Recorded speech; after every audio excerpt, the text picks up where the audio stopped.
The Apostle Paul has begged the Christians in Rome to present their bodies as a living sacrifice. And he goes on to describe what that entails in our practical life. Good morning. This is Pastor Ernie Lewis of the Blue Point Church in Sisney, Illinois, with your thoughts for Tuesday.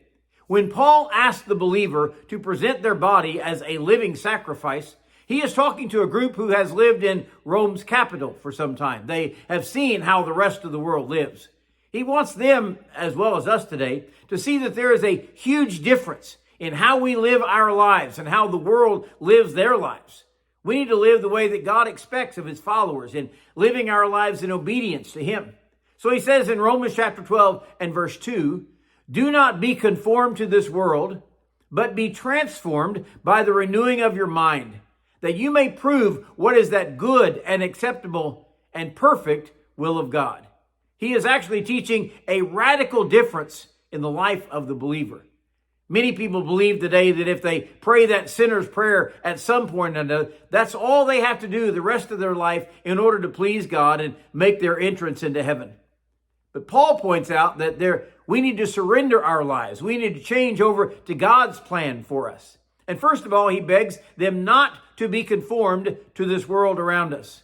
The idea of being conformed is to follow their ways, obey their rules, play their game, until one is pressed into that same mold of thoughts and actions as the rest of this world. 1 John chapter 2 and verse 15 says, "Do not love the world or the things that are in the world. If anyone loves the world, the love of the Father is not in him. For all that is in the world, the lust of the flesh, the lust of the eyes, and the pride of life, is not of the Father, but it's of the world."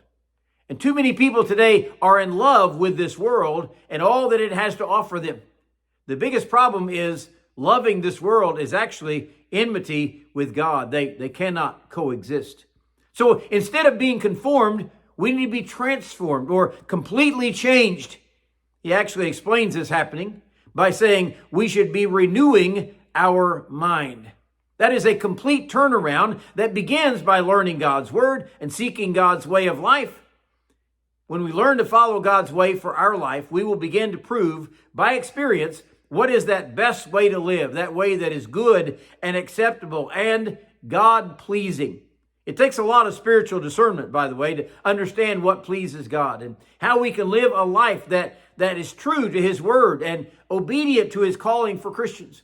When he talks about following that perfect will of God, we realize that God's plan for our life is perfect, and he wants only what is best for us. Those who live after the world and its ways will suffer the terrible consequences because of it. But those who are transformed by God's Spirit will live in a way that follows God's plan. They will seek to live a life every day that is pleasing to him and different from the world around them, because they have been transformed both inwardly and outwardly.